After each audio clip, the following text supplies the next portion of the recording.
Cold Steel has always been the king of the mega folders. And, you know, it looks like they're still keeping that tradition going. This is one of their somewhat newer models. The Mayhem came out, I think, like 2 years ago now. I believe this was the first piece that had their new Atlas lock, which is a sliding bolt style lock. You've got this big bolt here that slides up in between the blade tang and both of these pins, making it a very, very robust mechanism.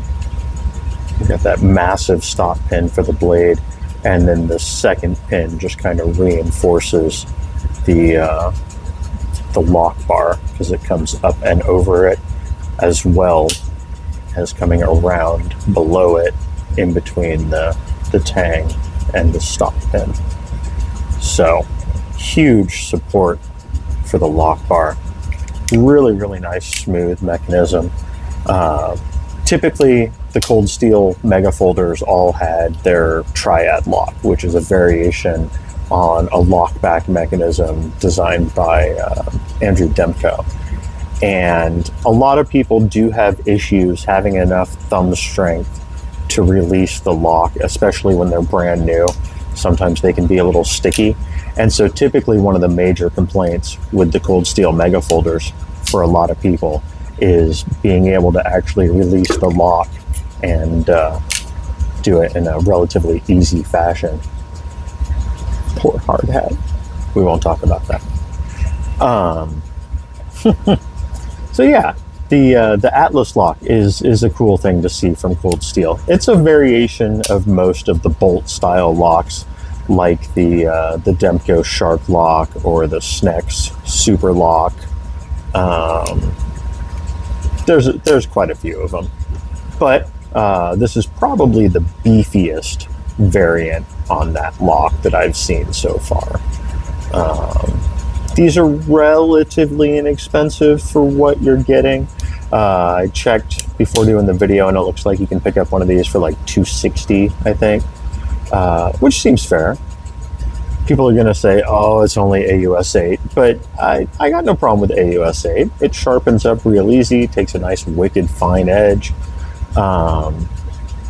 Yeah, I got no problem with that. Yeah, if you're going to break down a ton of boxes with this thing, you know, it's not my ideal box cutter knife to do that with. And the AUS 10 is probably going to wear down a little faster than something with more carbide like D2, but people hate D2 as well. So yeah, you know, the whole super steel race it's overrated in my opinion.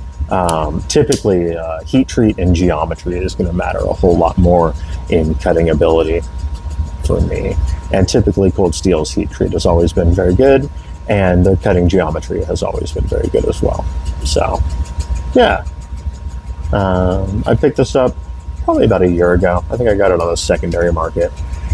Obviously this is one of the ones that doesn't get carried or used very much, just because I have so many mega folders, and the only one I really carry on any sort of an EDC basis is the XL Espada that I did all the engraving on, and that's you know, hopefully never going to get used.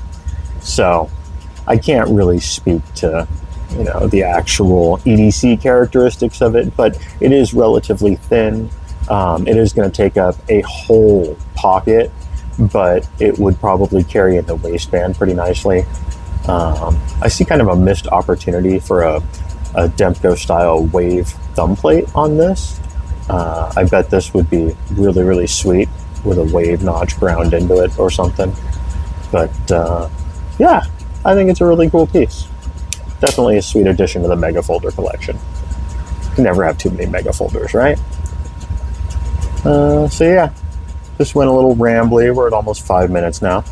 But it had been a little over a year since I had this one out, I think. Maybe a year and a half almost. And it was due for some camera time. So I hope you guys enjoyed this look at the Cold Steel Mayhem. And I will catch you guys tomorrow. Hope you have a good evening.